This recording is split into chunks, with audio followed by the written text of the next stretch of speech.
Hello friends, अब जो students Australia के लिए एलिजिबल नहीं हो पा रहे हैं, ठीक है, फाइनेंशियली, एकेडमिकली, और जो मैंने आपको बताया कि जो सब्जेक्ट्स हैं उसके हिसाब से, तो आपको क्या करना चाहिए फ्रेंड्स। आपके पास मौका है न्यूजीलैंड का इमिग्रेशन के रिज़ल्ट्स काफ़ी पॉजिटिव हैं और वहाँ पर पता चला होगा, नहीं तो आप न्यूज़ उठाकर देखना इमिग्रेशन की, कि वहाँ पर 1 साल के प्रोग्राम के साथ भी 6 मंथ्स का post study work visa allow कर दिया है न्यूजीलैंड ने, ठीक है।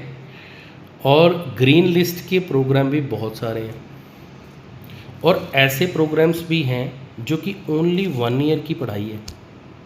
1 साल का कोर्स करोगे, 1 साल ग्रीन लिस्ट से रिलेटेड पढ़ाई करने के बाद आपको 1 ही साल का पोस्ट स्टडी वर्क वीज़ा मिलेगा।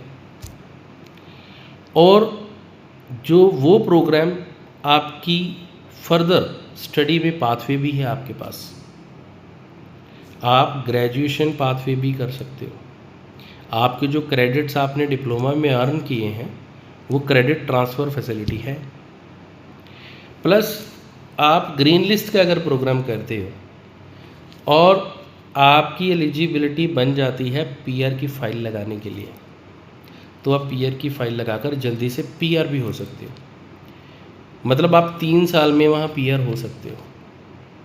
1 साल पढ़ाई करी, दूसरे साल पोस्ट स्टडी वर्क वीज़ा पे आए, आपके पास 2 साल का रेलिवेंट एक्सपीरियंस बन गया है, आपके पास आपने जॉब सिक्योर कर रखी है सेम फील्ड में, ग्रीन लिस्ट वाले में, then you are eligible for applying for your PR. आपकी पीआर हो जाएगी, ठीक है। अगर आप पाथवे करना चाहते हो स्टडी पाथवे, तो आपका क्रेडिट ट्रांसफ़र हो जाएगा, राइट। आपने 1 साल की डिप्लोमा की है, आगे आपके क्रेडिट ट्रांसफ़र हो गए, बहुत सारे कोर्सेज है क्रेडिट ट्रांसफ़र हो जाते हैं, और उसमें आपकी 2 साल की बैचलर्स होगी। बैचलर्स के बाद देन आपको पोस्ट स्टडी वर्क वीज़ा मिल गया 2 साल का, और आपकी जो लेवल बन गया वो अच्छा लेवल बन गया, आपको अच्छी कैटेगरी में अच्छे लेवल पे आपको जॉब भी मिल जाएगी और पीआर तो हो ही जाना है।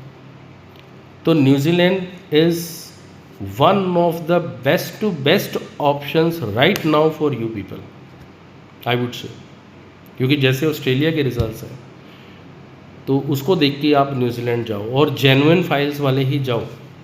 और जेन्युइन फाइल्स की बात सुनो, आप अगर 1 साल का डिप्लोमा करने जाते हो, 1 साल का ग्रीन लिस्ट का कोई प्रोग्राम लेते हो, यू नो कि वहाँ पर 1 साल की ट्यूशन फीस कितनी है उस कोर्स की, ओनली 11-12 लाख रुपए इंडियन करेंसी में। और बाकी जो लिविंग दिखाना है, या कुछ कोर्सेज में कैंपस में हॉस्टल है, आप हॉस्टल फ़ी पे करके जा सकते हो। और एंट्री रिक्वायरमेंट्स भी बहुत ज़्यादा नहीं है इसमें। आप चाहे मेडिकल फील्ड से, नॉन मेडिकल फील्ड से, आप कॉमर्स बैकग्राउंड से हो, आप आर्ट्स बैकग्राउंड से हो, स्पेशली मैं बोल रहा हूँ बहुत सारे कोर्सेज़ हैं हमारे पास जिसमें आर्ट्स बैकग्राउंड के बच्चे भी, अगर आपका 60-65% आया हुआ है किसी भी बोर्ड से, आपने 5.5 या 6 बैंड ले लिया ओवरऑल, नो लेस देन 5, तो उसमें भी आप न्यूजीलैंड में ग्रीन लिस्ट वाले प्रोग्राम में जा सकते हो और आप पोस्ट स्टडी वर्क वीज़ा भी मिलेगा आपको, और उसके बाद आपका पीआर पाथवे भी है, या आप फर्दर स्टडी करना चाहते हो स्टडी पाथवे भी है, क्रेडिट ट्रांसफ़र मिलेगा आपको। अगर आप 11-12 लाख रुपए अपनी पढ़ाई पर लगाकर जल्दी सेटल हो सकते हो न्यूजीलैंड में, तो आप वो करो, राइट। जॉब सिक्योर हो जाएगी क्योंकि आप ग्रीन लिस्ट प्रोग्राम में जा रहे हो, जॉब 100% सिक्योर होगी, ठीक है। आप वो काम कर सकते हो। और अगर आपका एम न्यूजीलैंड ना जाके इन फ्यूचर ऑस्ट्रेलिया जाने का, वो भी आप कर सकते हो। आप न्यूजीलैंड में पढ़ाई करो, न्यूजीलैंड में पीआर हो जाओ, कुछ साल वहाँ पर स्टे करो, उसके बाद आप then you can move to Australia permanently, वो भी कर सकते हो।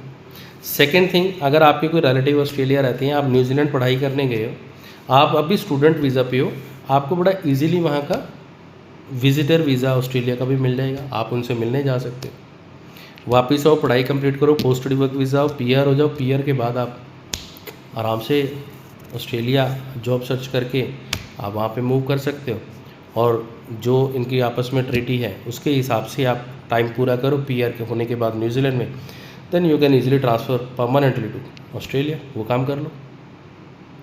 ठीक है, तो एक बहुत इजी सस्ता पाथ वे आउट है आपका फ्यूचर बनाने का, आपका पीआर का, आपका करियर बनाने का, न्यूजीलैंड। तो न्यूजीलैंड पे फोकस करो। मैं बार बार काफ़ी महीने से आपका सबका अट्रैक्शन न्यूजीलैंड के ऊपर लेके आ रहा हूँ, क्योंकि हम लोग जो काम कर रहे हैं न्यूजीलैंड और ऑस्ट्रेलिया में, हमारे रजिस्टर्ड माइग्रेशन लॉयर हैं, उनके साथ काम कर रहे हैं। हमारे को वहाँ आगे क्या हो रहा है हमें पता चल रहा है, ठीक है, और उसके हिसाब से फ्यूचर में क्या करना चाहिए इसी के ऊपर हम काम कर रहे हैं। तो अब वो काम करो, ठीक है। इसके अलावा अगर कोई स्टूडेंट किसी दूसरी कंट्री में जाना चाहता है तो उसके लिए भी हम नेक्स्ट वीडियो में बता रहा हूँ।